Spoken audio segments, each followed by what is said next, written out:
There's an intruder at Vanland today, and its name is Pepe Le Pew. This is our shipping container where we have stock of inventory from our store. There's a skunk in there. There's a baby skunk in the back. Guys. Yeah, I swear. Is that why it smelled like skunk yesterday? I gotta get a pair of glasses on. He's back. Pepe. If it was in there, we would smell it. You're super skittish.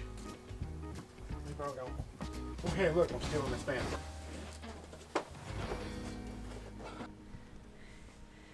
It hasn't been found. The mystery continues. Stay tuned for next week's episode to see if we found it.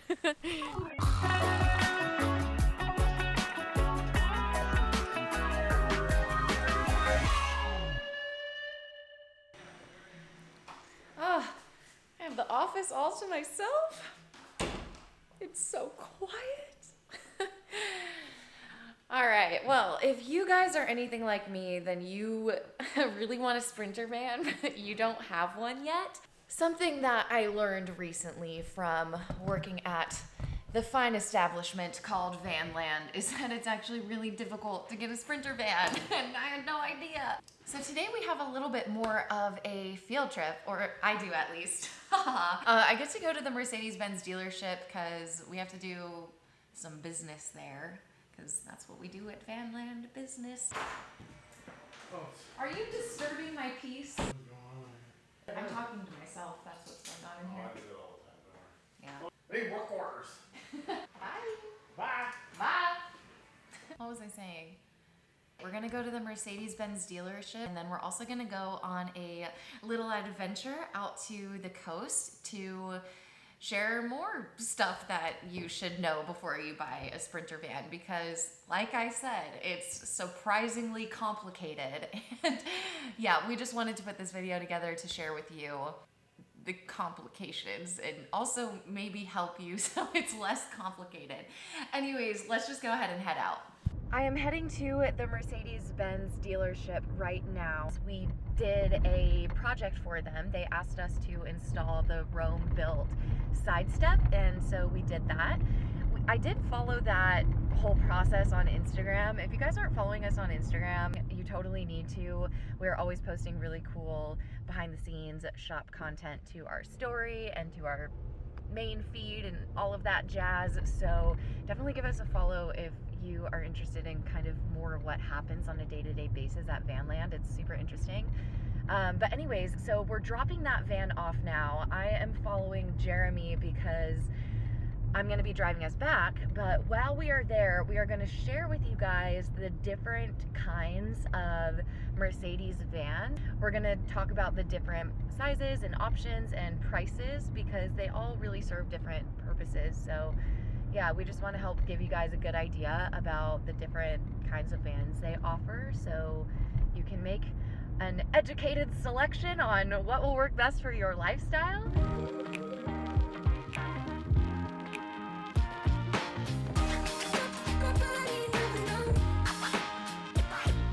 If you're looking at a Sprinter van and you're looking at the different options you can get, we have 3 different models here. Actually, the one in the middle first, the smallest, is the Metris van. It's not a Sprinter, it's a Metris.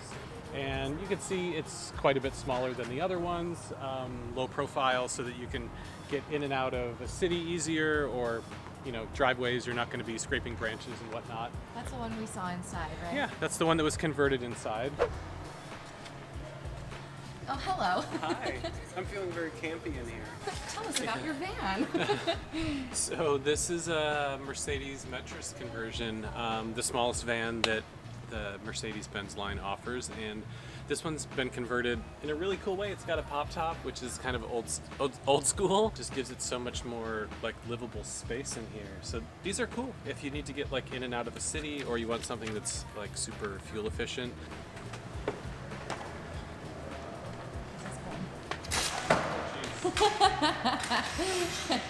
Nice. We have a little solar panel set up. Oh, wow. This is like totally done out. Yeah, and it's kind of cool. I mean, if it was like super sunny or raining, this also acts as like a little cover. Yeah. I kind of like it. The Metris is obviously going to be the easiest to get around anywhere. You could probably even put this in a parking garage. kind of depending on the city or the garage. I feel like this would be my kind of van because it's small and it doesn't look intimidating to drive. Right. This one here is the low roof Sprinter. So more low profile. It probably drives a little bit better since it's not a high profile vehicle. The downside is that you can't stand up. At least most people can't stand up on the inside unless you get like a pop top. So that's more of kind of the stealth van, keeping it simple and still get you a lot of space on the inside, just not necessarily a lot of headroom. And then of course the high roof Sprinter. So this is the Sprinter 144 wheelbase, which I would say, at least for our clients, is the most popular size. This is the high roof version, so you can stand up on the inside easily if you're under 6'2". This particular van is not the four-wheel drive. The four-wheel drive vans are extremely popular right now for good reason. They're really fun to drive a four-wheel drive, especially if you want to get out on back roads, or you might be in the snow, or you do anything kind of adventure-based. So just to take a look, space-wise, what we've got, so it is a decent amount of space. And stand up, no problem. You have about 11 feet from front to back to work with, and just a little bit under 6 feet of width. This is a size of van that's large enough to do a conversion where you feel like you can get kind of everything in here that you might want for camping out for a few days. But it's also small enough that it fits in a standard parking space. You could take it to a city. It's just kind of the perfect size, which I think is why it's so popular. They go quickly, so take note if you want one. If you see one, you like it, grab it. If someone were to stay in their van for weeks at a time, or was going to do a road trip across the country where they wanted to see the national parks or visit family, then you might be thinking about moving up to a 170, which gives you about 3 extra feet of space in the back. And with that 3 extra feet, it allows you space to maybe put in a shower, toilet, a larger galley, more storage, or like if you had kids, for example. Wow, this is a massive van. Yeah. So now we're getting into the big ones.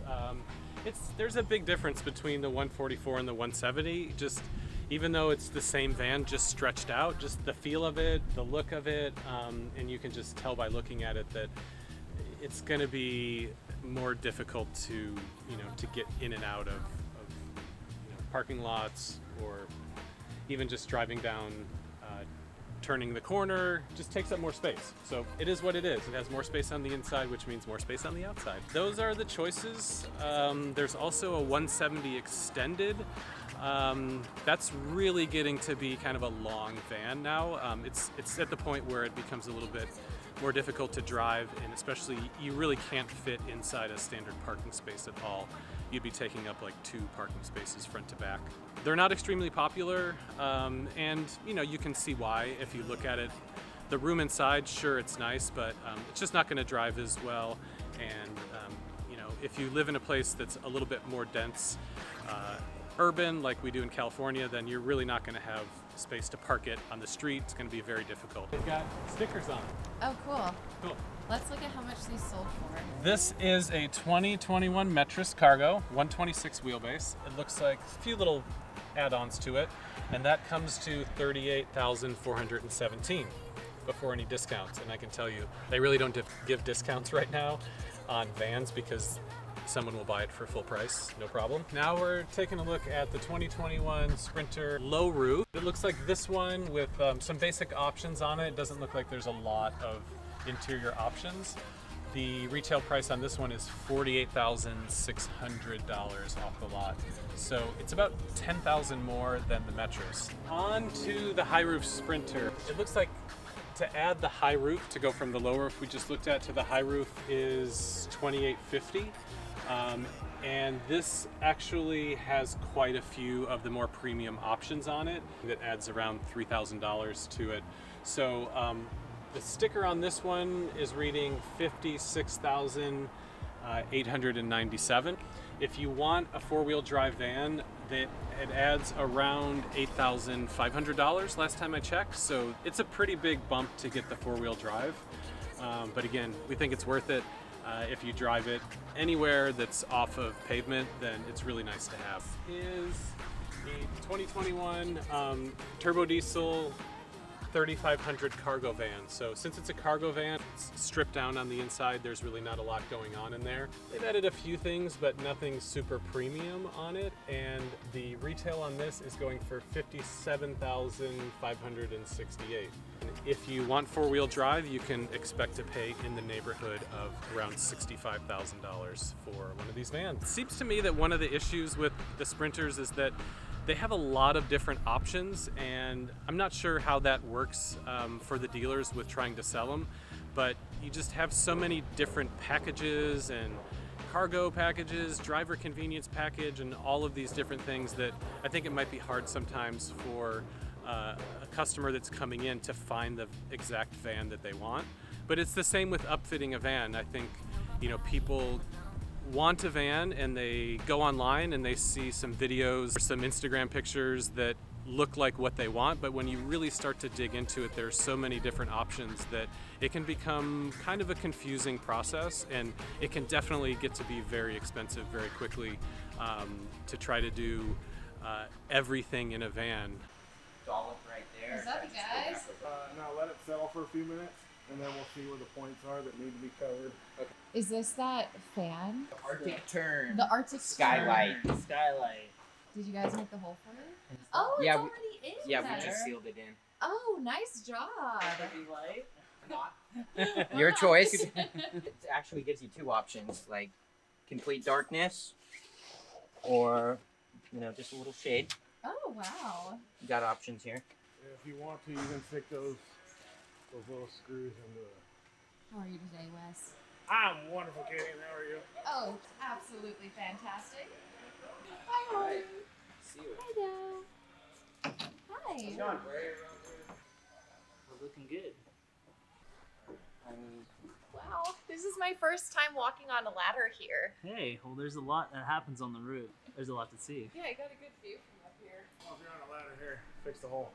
Oh, wow, look at I'm not on the ladder anymore.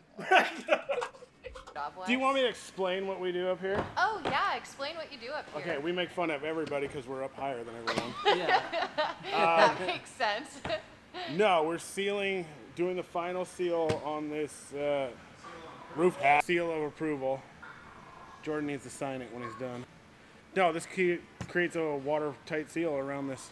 It's called lap seal. It's self-leveling. It's probably one of the best products that we have. This right here.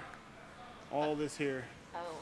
This 100% seals it. It's self-leveling. You just put it on there and it just slides down. It's amazing. I love it. What's so funny? I'm just researching how much it costs to build a camper van, and I was excited to see that you can do it for under $1,000. For the nuts and bolts? No, it says it right here. Here's another one. This one looks more legit. $18,000. Oh, wait a second. Oh, $18,000 and 1,000 hours. Just 1,000. Everyone's got 1,000 hours to spare. Oh, and that excludes the cost of the van. It's really easy to be misled by online videos and blogs about how much it costs to build a van.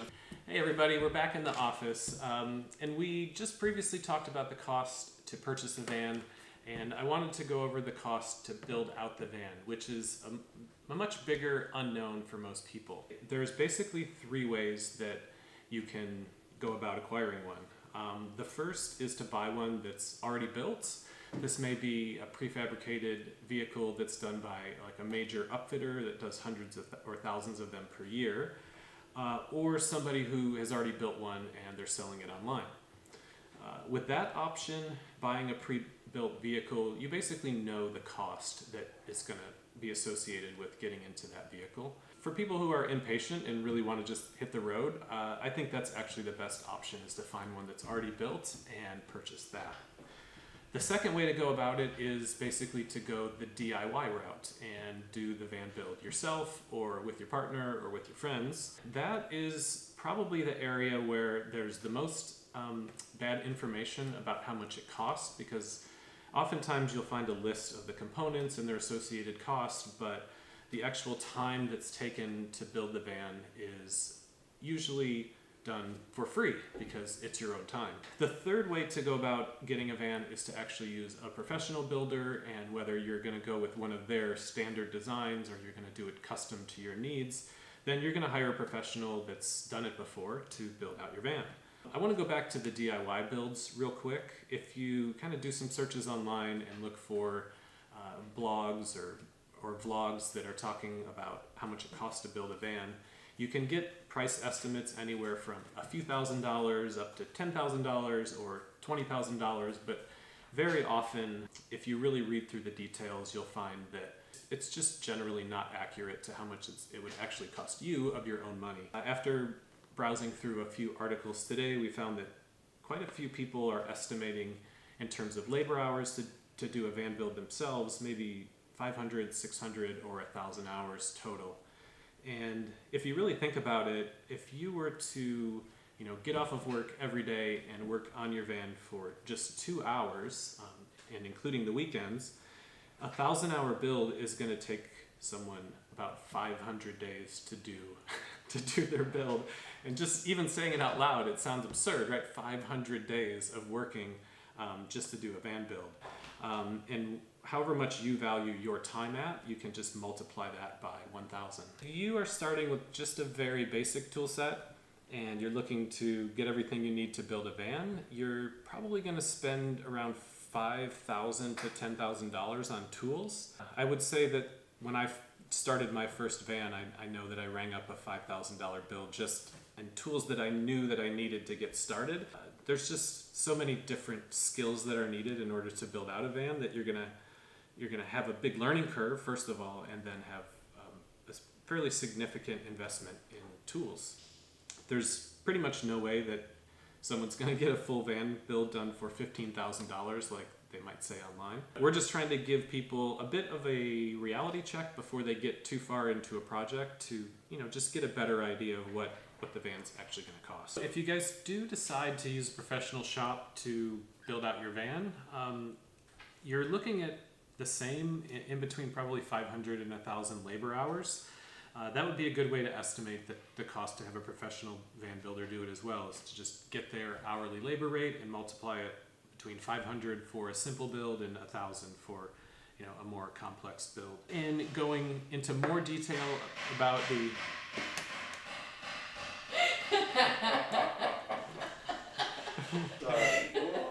okay. Are we good? If you're interested in going into more detail about the overall cost to build a van, we're going to do a deep dive in next week's video where I have a spreadsheet that I use to cost out a van, and I'm going to share that with you guys where you can go in, select the materials that you would be interested in, and then also get the associated amount of time in terms of labor hours that it's going to take.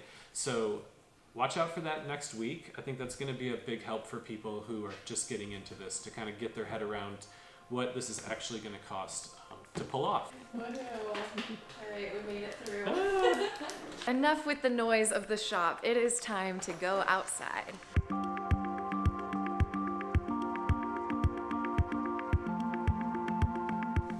Something I didn't even realize about the process of getting a Mercedes Sprinter van is that the demand has recently just absolutely skyrocketed and the supply is a bit more limited. I actually don't even really know too much about why that is, and Jeremy knows a little bit more than I do, so let's go find him.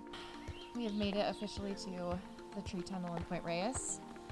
Oh, hello. In the past couple years, the demand has really just exploded. It just seems like everybody that we meet from 18 to 81 wants to be in the van life. Mercedes has had trouble keeping up with the demand for a number of reasons. First of all, I don't think that Mercedes would have been able to anticipate how popular the Sprinter became in the US. Secondly, in 2020 and 2021, there have been emissions issues. So the emission standards in the US are really stringent, and these are diesel vehicles.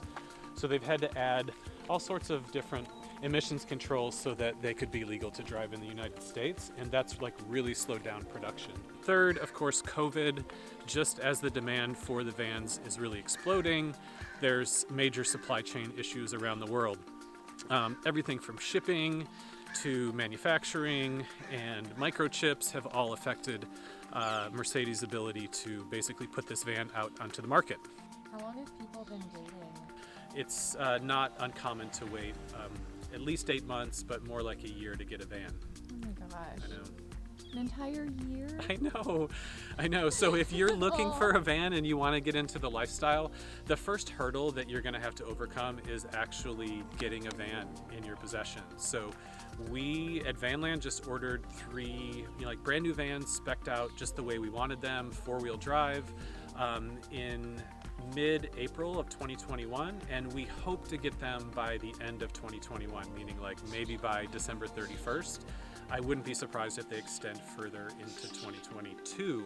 So we're talking maybe 8 months at best. 10 months is more likely, but I also wouldn't be surprised if we have to wait a year.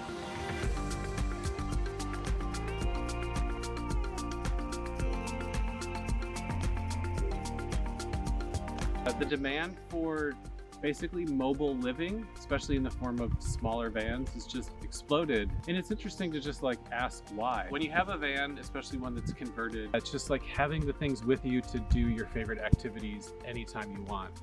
You don't really have to plan for it. And I would just say like the opportunities that it opens up for a person that likes the outdoors and likes to do activities is kind of, it's one of a kind. It certainly, was a dream of mine, and now that I've made it happen, there's no letdown about it. It's one of those things where like once you do it, you realize this was totally worth it.